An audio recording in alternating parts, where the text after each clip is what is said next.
He's a liar, he's a leaker, and he's a leftist liberal.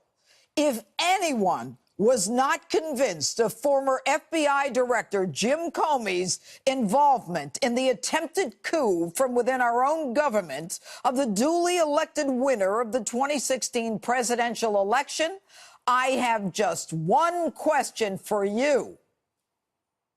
Are you stupid? Look, you don't have to buy his book or argue with your liberal friends, assuming you still have any left. Just listen up.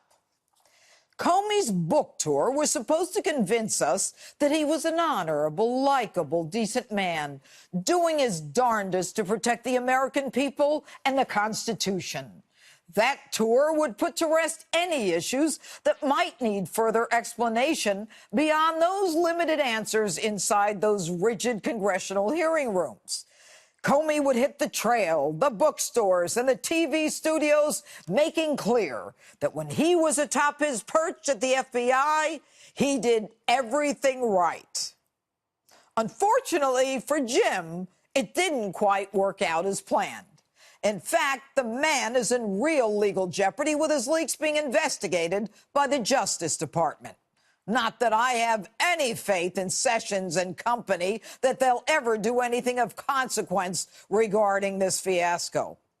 But last week, you remember I told you there was nothing, zilch, zero, nada, in Comey's two-page memo of his meeting with the president that in any way, shape, or form incriminated President Trump. Just the opposite.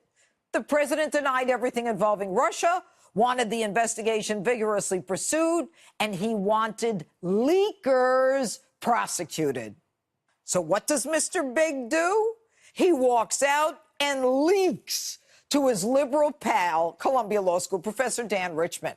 But he's not a leaker. Check this one out.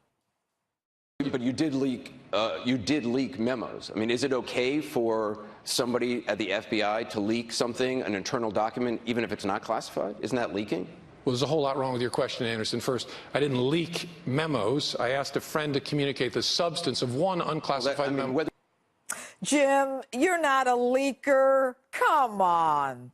Jim, you say you asked the president if you could meet with him privately to discuss a dossier because it's private and you don't want others to hear and you don't want CNN to know. But almost immediately after you do, CNN and the world has it.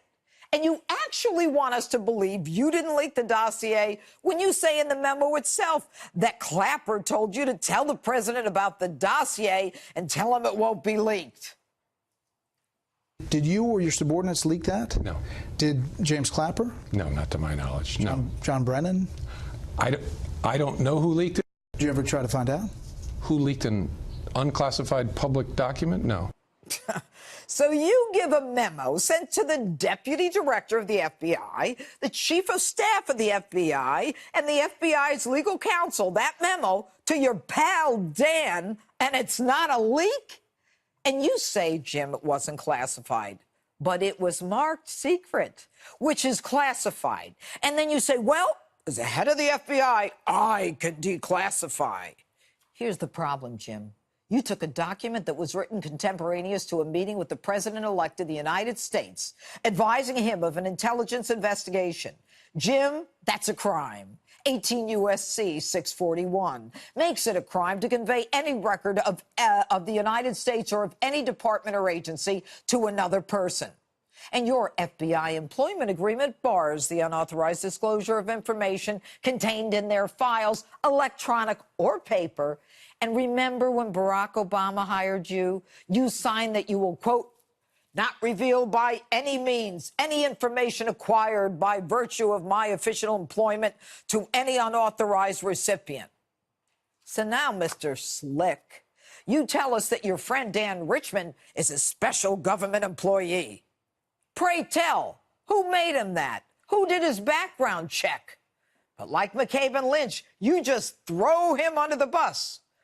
Federal regulations require that an employee, even he, shall not allow the improper use of non-public information to further his own private interest. Since, to be a special government employee, he had to be trained and then agreed to this. He had to recognize his responsibilities regarding unauthorized documents. You know, Jim, you got some set. You say it's not a leak and we should all believe it because you said it. And you're so brazen, you think you can change the rules as we go along and we'll just follow like fools. Jim Comey has a definition of the word leak that no one else has. Yeah. What he says is a leak is what the rest of us call a felony. Leaking is disclosing a confidential conversation, which is exactly what he did. And Jim, you leaked the memo because you were an anti-Trumper who wanted to begin an intelligence investigation, and you wanted to embarrass the president by making it public. And you didn't get the required permission from the FBI or the DOJ to do it. And Jim, you and I both know that since it was part of an investigation, it becomes a 302, which memos cannot be released. You know, Jim, my favorite part is when you say you woke up in the middle of the night and you realize that this memo would be sufficient to get a special counsel assigned. And you say it really was a personal diary. As if anyone at the FBI routinely, if ever, sends his or her diary, as you did, to the deputy director of the FBI, the chief of staff, and the FBI's legal counsel. And Jim, you say the guy you admire most in government is good old James Clapper, the guy who doesn't leak or surveil us wittingly. He's another liar and a leaker who, like you, hates Donald Trump. This bozo, like you, flatly denied leaking the dossier. He even released a statement to the public that he assured the incoming president that neither he nor anyone in the intel community was responsible for the leak, and he expressed his profound dismay at such and described the corrosive effects that leaks have on our national security. Meanwhile, this weasel told you to tell the president about the dossier at the same time that he appears before a congressional committee flatly denying he leaked the dossier to the committee. And he has the chutzpah to criticize Donald Trump, saying the intel community was under assault by the president. But lo and behold, according to the House Intel Committee, he later had to admit he told Jake Tapper, CNN, other journalists about the dossier himself before Trump's inauguration, and now he's on CNN's payroll. And tonight, isn't this sweet? As we speak, Jake Tapper and Clapper are getting an award at the White House Correspondents' Dinner for the report about the dossier, which Clapper lied to Congress about and said he never leaked, but which we now know he leaked to CNN, for which everybody's getting an award. Jim, you're part of an anti-Trump conspiracy, violating the fundamental rules of your own agency. And don't think that because you were a big shot at the FBI that you can dispel the rules to suit your own and your family's own political agenda. Power, Jim, don't ever forget it. Power is rented. And you, my friend, have been evicted. And that's my open.